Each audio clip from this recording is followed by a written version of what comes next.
আজকে আমরা ফিজিক্স 2 এর সপ্তম অধ্যায়ে তিনটি গুরুত্বপূর্ণ প্রমাণ দেখব। তিনটি প্রমাণের মধ্যে যে কোনো একটি প্রমাণ পরীক্ষায় আসার সম্ভাবনা ইনশাআল্লাহ 100%। প্রথম প্রমাণটি হলো অবতল দর্পণের ক্ষেত্রে প্রমাণ করো যে 1/v + 1/u = 1/f। মনে করি m ও m প্রাইম একটি কম উন্মেষের অবতল দর্পণ।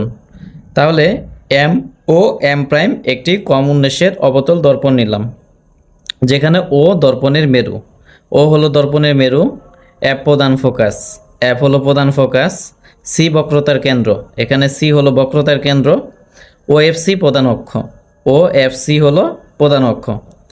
এখন এ বক্রতার কেন্দ্রের বাহিরে একটি লক্ষ্যবস্তু, এক কথায় বক্রতার কেন্দ্র সি এর বাহিরে একটি লক্ষ্যবস্তু এ নিলাম। এখন লক্ষ্যবস্তু এ হতে আগত একটি রশ্মি দর্পণের এল বিন্দুতে আপতিত হয়ে এল আর পথে প্রতিফলিত হয়। লক্ষ্যবস্তু এ হতে একটি আলোক রশ্মি এ এল দর্পণের এল বিন্দুতে আপতিত হয়ে এল আর পথে প্রতিফলিত হয়। আবার লক্ষ্যবস্তু এ হতে আরেকটি আলোক রশ্মি প্রধান অক্ষ বরাবর গমন করে মেরুবিন্দু ওতে আপতিত হয়ে ও এ পথে প্রতিফলিত হয়। এক কথায় লক্ষ্যবস্তু এ হতে একটি আলোক রশ্মি প্রধান অক্ষ বরাবর দর্পণের ও বিন্দুতে আপতিত করছি, ফলে কি হয়েছে? একই পথে প্রতিফলিত হয়েছে। এখন রশ্মিদ্বয় পরস্পর এ প্রাইম বিন্দুতে মিলিত হয়।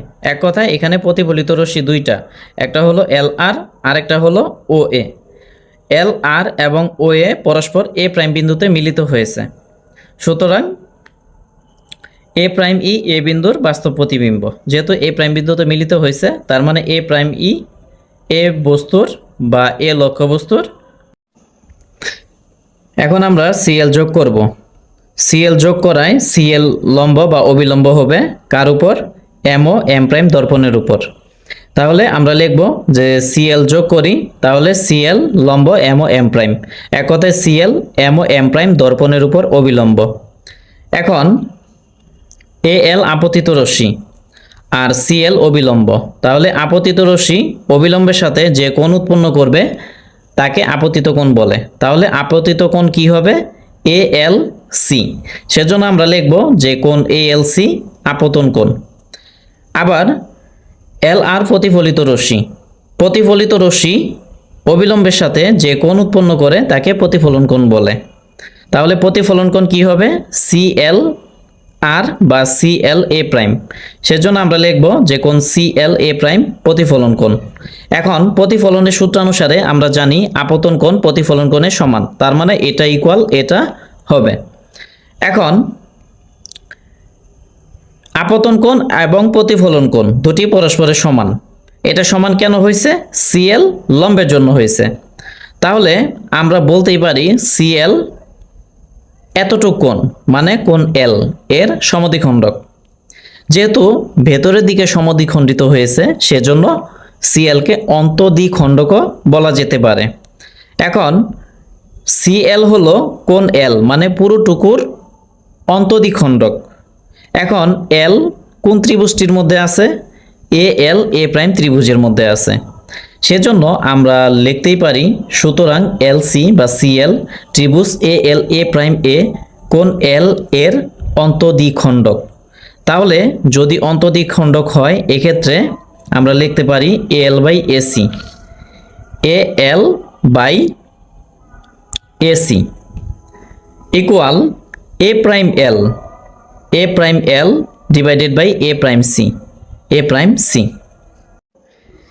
এখন আমরা এ এল ইকুয়াল ও এ নিতে পারি এবং এ prime L equal O A prime নিতে পারি। এর কারণ কি? এর কারণ হলো যে দর্পণ যদি কম উন্মেষের হয়, এক্ষেত্রে এ এল ইকুয়াল ও এ হবে।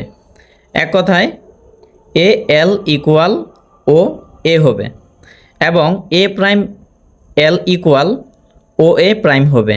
এক কথায় এ prime L equal O A prime হবে। তাহলে এক্ষেত্রে এ এল এর পরিবর্তে ও এ নিলাম, এসি এসি রাখলাম, ইকুয়াল ইকুয়াল দিলাম। আবার এ প্রাইম এল এর পরিবর্তে ও এ প্রাইম নিলাম, আর এ প্রাইম সি নিলাম। এখন ও এ রাখলাম, তারপরে এসি। এখন এখানে এসি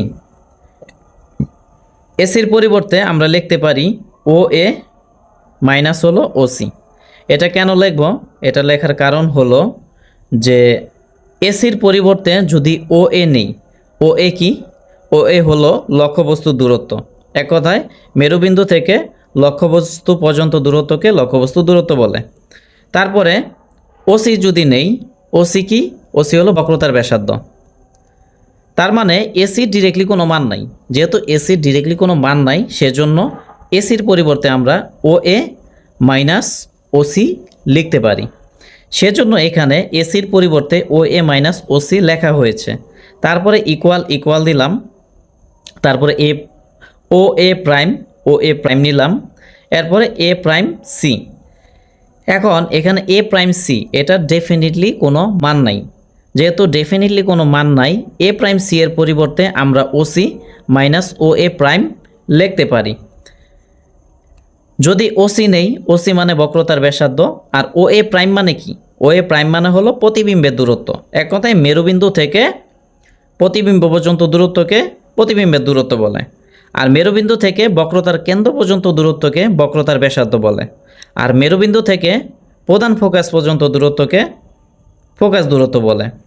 তার মানে এ প্রাইম সি এর ডেফিনিট কোনো মান নাই, সেজন্য এ প্রাইম সি এর পরিবর্তে আমরা OC minus O A prime নিতে পারি।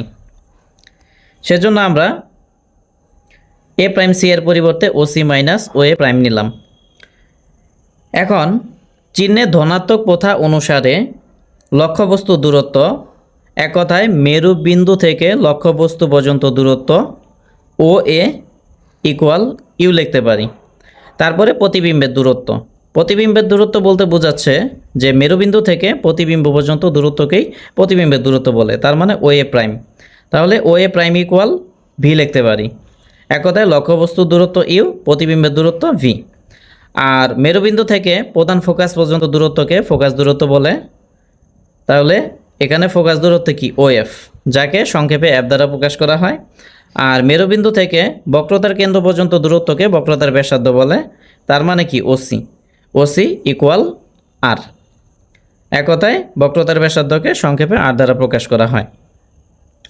এখন তাহলে এখানে O A equal u, O A equal u নিলাম, O A equal u minus OC, OC equal r, OC equal r নিলাম, ইকুয়াল ইকুয়াল দিলাম, তারপরে O A prime equal v. তাহলে ও এ প্রাইমের পরিবর্তে ভি নিলাম, তারপরে ওসি, ওসির পরিবর্তে আর নিতে পারি, তাহলে ওসির পরিবর্তে আর নিলাম, মাইনাস মাইনাস, তারপরে ও এ প্রাইম এর পরিবর্তে ভি নিব, তাহলে ভি নিলাম। এখন আমরা আর গুণ করব, তাহলে ইউ এর সাথে আর গুণ করলে ইউ আর, মাইনাস মাইনাস দিলাম, ইউ এর সাথে ভি গুণ করলে ইউ ভি, তারপরে ইকুয়াল ইকুয়াল দিলাম, আবার ভি এর সাথে ইউ গুণ করলে ইউ ভি, মাইনাস মাইনাস দিলাম, ভি এর সাথে আর গুণ করলে আর ভি। এখন এখানে ইউ আর রাখলাম, আর মাইনাস আর ভি এদিকে আনলে প্লাস আর ভি হয়ে যাবে। এখানে ইউভি রাখলাম, মাইনাস ইউভিকে এদিকে আনলে প্লাস ইউভি হয়ে যাবে। এখন এখানে আর কমন নিলাম, তাহলে কমন নিলে কি থাকবে? এখানে ইউ, মাঝখানে প্লাস, আর এখানে ভি, তারপরে ইকুয়াল দিলাম। এখন এখানে ইউভি, এখানে ইউভি এবং ইউভি যোগ করলে 2uv হবে। এখন ইউভি 2 এর সাথে গুণ অবস্থায় আছে, এটাকে এদিকে পাস করলে ভাগ হয়ে যাবে। আর ইউ প্লাস ভি এর সাথে গুণ অবস্থায় আছে, এটাকে এদিকে পাস করলে ভাগ হয়ে যাবে। তাহলে ইউভি এবং আরকে ভাগ করে দিলাম। এখন ইউভি এখানে দুইটা পদ আছে, ইউ এবং ভি দুটির সাথে ভাগ অবস্থায় আছে, তাহলে দুটির সাথে আলাদাভাবে ভাগ অবস্থায় লিখব। তাহলে ইউকে ইউভি দ্বারা ভাগ করে দিলাম, প্লাস প্লাস দিলাম, ভিকে ইউভি দ্বারা ভাগ করে দিলাম, ইকুয়াল দিলাম, 2 দিলাম। আর এখানে আর আমরা জানি যে বক্রতার ব্যাসার্ধ ফোকাস দূরত্বের দ্বিগুণ, মানে আর ইকুয়াল 2f, তাহলে আর এর পরিবর্তে 2f নিলাম।